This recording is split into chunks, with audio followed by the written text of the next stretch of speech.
My name is Amy Linnemann, and I'd like to talk to you today about 3 things I learned while mothering triplets that I think every mama should know. The first thing I want to share with you is that you are not alone.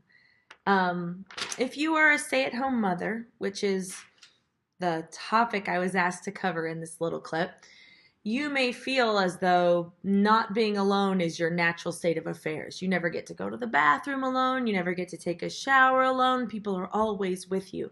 But the kind of alone I'm referring to is not the being by yourself, but rather the alone that is the feeling of isolation that comes with being separate from the people that you call your community.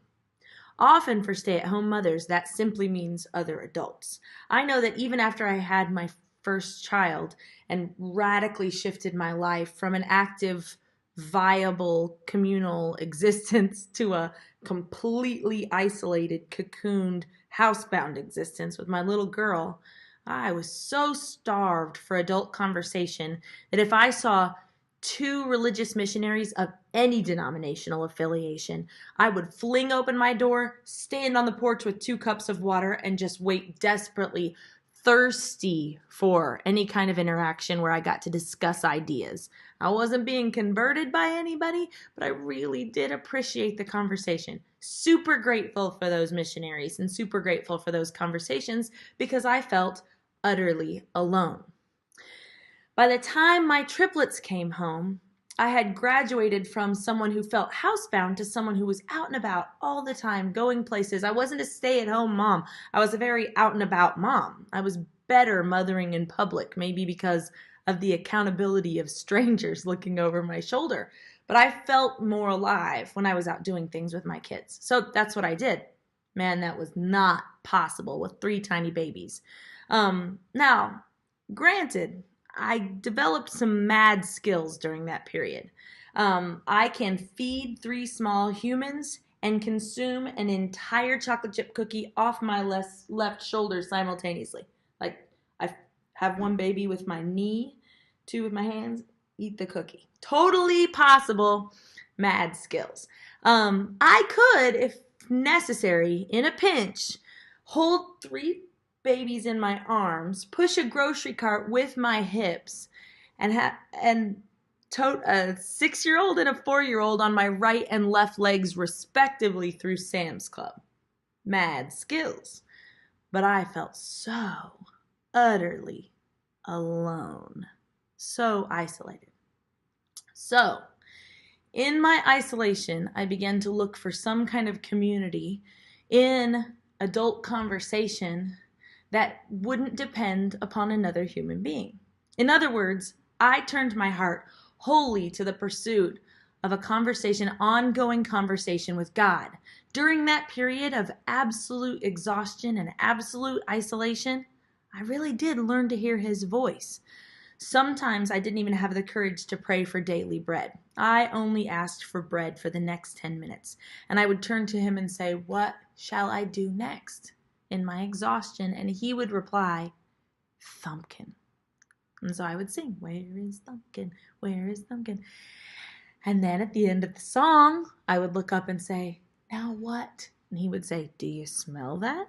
And I would say, "I can change a diaper." And I would go on and change the diaper. And these were our ongoing, very intimate kinds of conversations throughout the day. And when I would come to my wit's end, which happened virtually every day, I would pull out my Dr. Seussian triplet stroller, looks like some kind of crazy contraption from Whoville, and I would strap in my 3 sweet babies, and we would go for a walk, which virtually ensured their total contentment because they loved being outside, but also fed my soul in a very particular and special way. Because during that walk, I committed myself to singing praise songs. Not worship songs, not songs where I just laid myself at the feet of the Savior, but rather songs that focused on lifting Him up and extolling His good qualities as Creator, Sustainer, Peace Giver, Holy, Just God. And so I would sing, "Holy, holy, holy," and I would sing, "How great Thou art," all the way around the block and sometimes around the next block and the next block and the next block. And I did this because the Bible promises that God inhabits the praises of his people. When my kids were little, they were obsessed with animal habitats. A habitat is where an animal makes its home. Etymologically, the word habitat is connected to the word inhabit. So to inhabit something is to make your habitat inside of something, or to make your home inside of something. God says he inhabits or makes his home in our praise. So when I felt far and I felt silent, I would lift him up so that he would inhabit my praise, make his home in the same space I needed him to be. That's where I got my confirmation that I wasn't alone. It was my safe bet, my go-to when I felt completely isolated. I could go on a praise walk with my children in that triplet stroller and know beyond the shadow of a doubt that I wasn't alone. You aren't either. And if you've forgotten how to experience that intimate conversation with God and you're at your wit's end, praise him, and you'll know beyond the shadow of a doubt that you aren't alone. Okay, I learned that with triplets. I want you to know it right now. The second thing I learned as the mother of triplets that I think every mother should know is that your work is holy.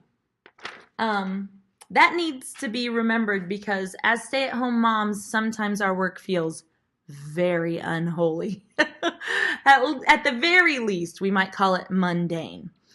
Each day, we wake up, we make sure our children are fed, we make sure they have something to drink in their little sippy cups, their diapers are clean, they're ready for a day of whatever life will present to them. We make sure if they are ill, that they have their medicine at the appropriate times and in the appropriate dosages. These are important, essential tasks to their survival, but they feel very rigorously regular. So I had to reframe all of those things for myself in order to understand that I wasn't completely invisible. Okay, I had to recalibrate my concept of what mundane meant.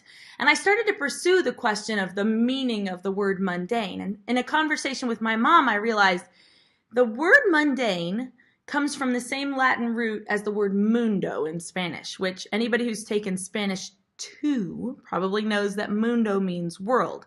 The word mundane means of the world.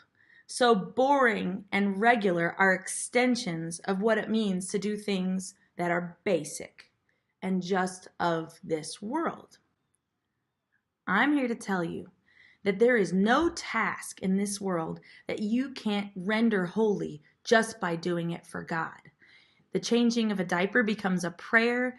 The filling of sippy cups becomes an offering. All of these things are transmuted from activities that are of the world into holy liturgy for our Creator. That's exciting that we can do that because oftentimes we feel just as basic as can be. I remember a conversation I had with my mother-in-law. She is the best mother-in-law in the whole world, so be jealous. But she and I were talking on the phone one day, and she was telling me that, oh no, she had read this article that said if you wash your underwear with all of your other garments, it is possible that traces of your own fecal matter will become embedded in the fibers of your other garments. Traces of fecal matter. I was silent for like a good 3 seconds before I finally said, Sandy, every day, all day long, I have actual fecal matter, like up to my elbows. And she began to laugh because as the maker of most of my cloth diapers, she knew it to be true.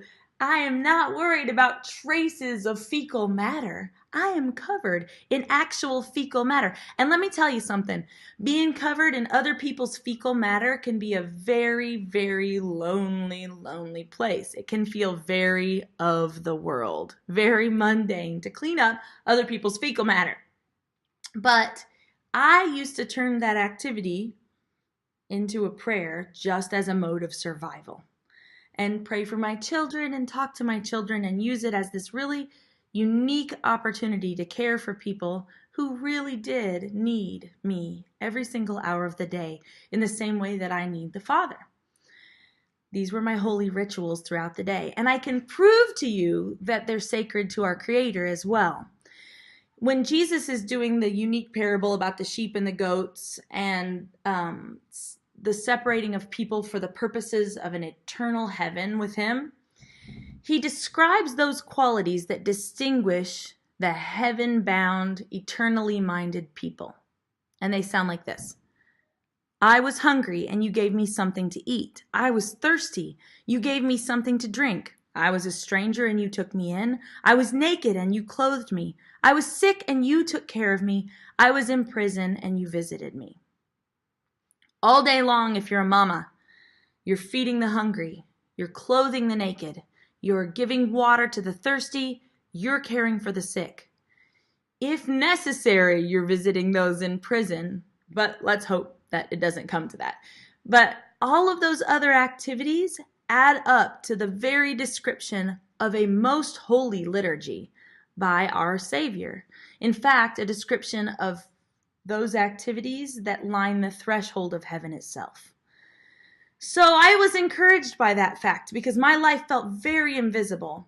And each day I know beyond the shadow of a doubt now that my life is a holy liturgy unto God. My husband, in his work designing forklifts, has to look for opportunities to feed the hungry, give water to the thirsty, visit the sick, and care for people. I don't. It's my occupation. It is the work of my hands that the Lord has established every single day. And that's true for you too. Your work is holy. So that's the second thing I learned as a mother of triplets that I think every mama should know. The third thing that I learned as a mother of triplets that I think every mama should know is that you are beloved. Now, I made these little signs, and I did it pretty much with this sign in view because I wanted to show you that the word beloved here has a capital B. And that's because I wanted to use it as a proper noun, not an adjective, not a common noun, but a proper noun. This is your new name. If your heart turns to the Father and you are listening to him, you can hear him calling you his beloved. I want to tell you how important it is to have a brand new name. I learned this most poignantly in my experience skating roller derby. About 5 years ago, I joined our local roller derby league, and if any of you are connected to a roller derby team, you already know that one of the first things that happens when you join roller derby is you assign yourself a new name, an alter ego. My name is Amy. That's my walking around pedestrian name. But when I am on skates, I am Metaferocious. I had only been carrying that new name on the back of my practice jersey for about 3 weeks when I found the full value of its weight seated right at the bottom of my heart. And I figured out what kind of power that was in having a new name. I was standing at this CrossFit activity designed for my kids. And this woman was leading them, and they were trying all the things she told them to do. And she was asking them to jump on top of this really high box. And she turned to me and said, "Why don't you give this a try?" And I thought, oh man, I can jump on that box. Look how high that thing is. And I said, no, I don't think I can do that. And then all of a sudden, a switch flipped in my heart. And I thought to myself, but I'll bet Metaferocious can. And you know what? I stepped up to that box, jumped on it like nobody's business. No problem. Right up on the box. And it was because I gave myself this new name. There's actually a scriptural precedent for understanding the power of being able to call things into existence with our words, being able to reframe your whole identity around a new name. Consider the way all of creation was brought into being with words. God didn't fashion trees from other objects out in the universe. He spoke them into existence. In fact, the phrase he uses all the way through Genesis is, let there be light. Let there be an expanse, right? As though light and this sky and this water were just sitting behind the scenes waiting to be called forth. And he lifted the lid on all those possibilities by naming them and calling them into being. I think that because we are in our Creator's image, we are creative. And words are the fundamental vehicle for that creativity. We call things into actual physical existence when we name them. Things that were not become. I did a science fair project a couple of years ago where she replicated an experiment she found on the internet. She sealed identical volumes of cooked rice in jars and placed them really near each other in a common space. So there were virtually no environmental differences. To one jar of rice, she said very sweet and loving, encouraging words every day, several times a day. To the next jar of rice, she spoke hatefully every single day. She said horrible, hateful things, which turns out to be very therapeutic. She actually suggested everyone should have a jar of rice to say hateful things to in their life. But the third jar of rice stayed utterly ignored, remained in the corner. She didn't look at it for a month, and until the day when she investigated all the rice to find out the results of her experiment. On that day, what she discovered was so bizarre. The rice that she had said hateful things to every day had turned black with mold. It was disgusting. It even smelled terrible. The rice that she had ignored was slimy and yellow. The rice that she said sweet things, kind things, and encouraging things to every single day was fluffy, still white, and contained a very few discolored grains, and all of those grains were pink. It was so strange. Something physiological happens when our intentions and our words carry love. And something physiologically happens when our words carry destruction. In Hosea, God says, I will call them my people who are not my people, and I will call her my beloved who was not my beloved. He gives all of us a derby name right there. He takes us from what we were to beloved with a single phrase. If you don't know that today, you need to know that you can walk differently and talk differently and carry yourself differently because you are not what you thought you were. Consider all the times that Jesus invokes that same kind of language with people who come to him trying to identify themselves by their activities.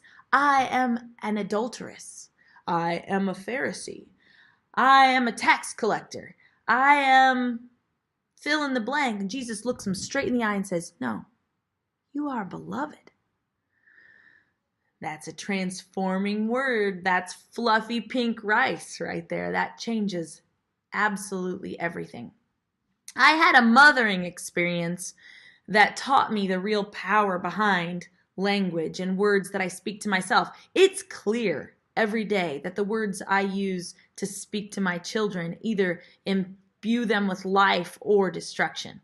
It's clear that all of the things I say either create or destroy when I'm speaking to my kids. But I didn't realize that that was true in the language I used for myself until one day when I took all of my triplets on an overnight zoo adventure in Cincinnati. The Cincinnati Zoo is awesome, but we had a crew of a ton of Cub Scouts, and I was a chaperone and responsible for my 3 children along with some others.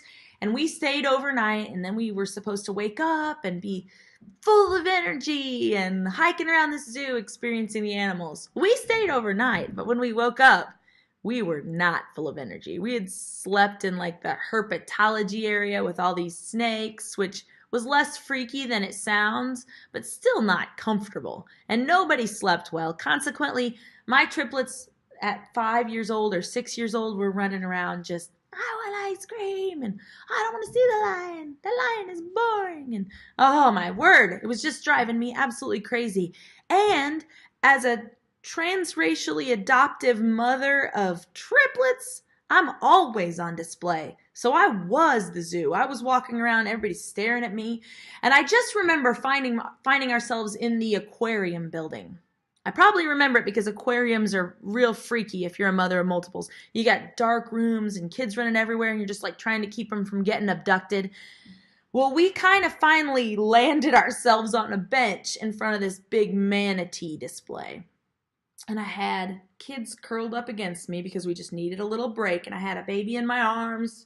She wasn't a baby. She was one of the 6-year-olds, but they're my babies. So we're all curled up in front of this manatee, and I'm watching this big sea cow swim back and forth in this little glass cage, and tears just start rolling down my face. Everybody's staring at me, at least it felt that way.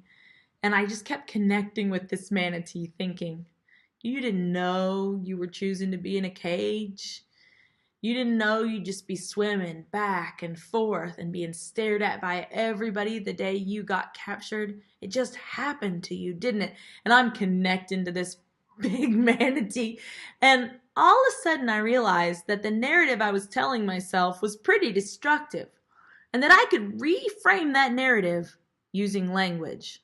And I started thinking, wait a second. You just took 3 small children to the Cincinnati Zoo overnight.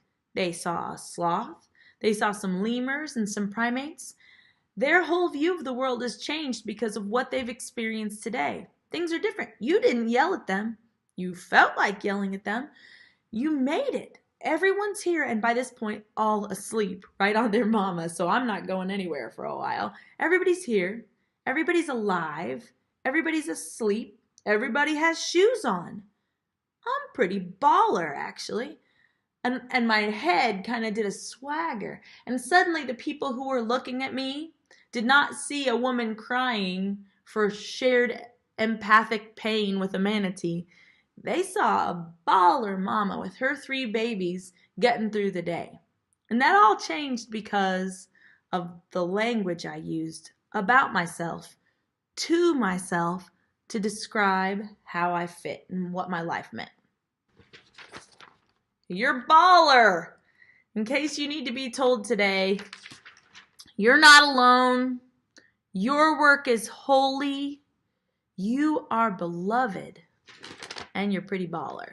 So I hope you have a good day, and I hope you feel deeply in your soul these things that I learned as a mother of triplets, but I wish I'd always known as a mama.